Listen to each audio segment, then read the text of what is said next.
नमस्कार. वेड अनामिक अंतरीचे या माझ्या यूट्यूब चॅनलमध्ये आपल्या सर्वांचं स्वागत आहे. आज आपण ऐकणार आहोत गूढ असामान्य आवाजाचे या मी स्वतः लिहिलेल्या कथेचा भाग 2. आपल्याला ही कथा कशी वाटली कमेंटमध्ये नक्की कळवा. चला तर मग ऐकूयात. तो अनोखा आवाज ऐकल्यानंतर 6-1 महिन्याचा काळ लोटला असेल. पुढच्याच सुट्टीत एका कार्यक्रमासाठी आम्ही गावाकडे सखुआजीकडे गेलो.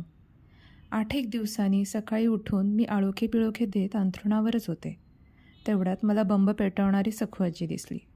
मी पळत पळत जाऊन आजीला मिठी मारली आणि तिच्या शेजारी बसले. आणि परत डोक्यात वाजला तोच आवाज, 6 महिन्यापूर्वी ऐकलेला. खरं तर बरेच दिवस झाल्यामुळं आठवण थोडी क्षीण झाली होती माझी.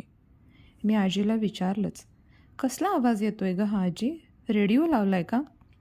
कुठला रेडिओ ग? लाईट नाही सकाळपासून. सखुआजीचं बोलणं ऐकलं. डोक्यात वाजणारा तो आवाज वाढतच गेला आणि एकदम मला 6 महिन्यापूर्वीचा तो दिवस आठवला.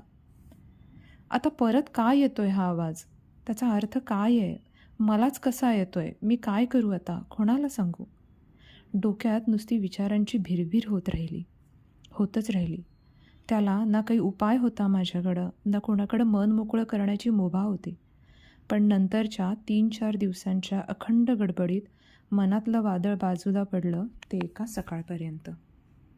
मागच्या वर्षी काकाने आवाजाबद्दल जे काही सांगितलं होतं ते ऐकल्यावर सुरुवातीला फार काही कळलं नव्हतं, पण भारी वाटलं होतं नक्कीच. आपण खूप काहीतरी वेगळे आहोत सगळ्यांपेक्षा वगैरे. पण पुढे काहीच झालं नाही आणि मनातून गेलं हळूहळू ते सगळं निघून. पण त्यानंतर मोजून 10 दिवसात अचानक काका गेले म्हणजे वारले. आजारी नाही, काही प्रॉब्लेम नाही. नेहमीप्रमाणे दुपारी आरामखुर्चीत डुलक्या घेत होते. ते पुन्हा उठलेच नाहीत. माझ्यासकट सगळं घर हादरलं आणि मग हळूहळू सावरलंही. ह्या दुःखात त्या आवाजाबद्दल मी पार विसरून गेले. पण गावी गेल्यावर 15 दिवसात असं काही घडलं की पायाखालची जमीन हादरली माझ्या. सखुआजीजवळ तो आवाज ऐकला मी आणि 15 दिवसाच्या आत सखुआजी पण गेली. रात्री झोपली ती सकाळी अंथरुणातून जागीच झाली नाही. मुलाबाळांच्या नातवंडांच्या भरलेल्या संसारातून अगदी अलगद उचलून नेल्यासारखी गेली. कोणालाही कल्पना न देता. इतर कोणालाही नाही, पण मला, केवळ मला पूर्वकल्पना देऊन. एक विदारक सत्य मला हळूहळू कळायला लागलं होतं. नंतर असे भेदरून टाकणारे अनेक प्रसंग आले माझ्या आयुष्यात.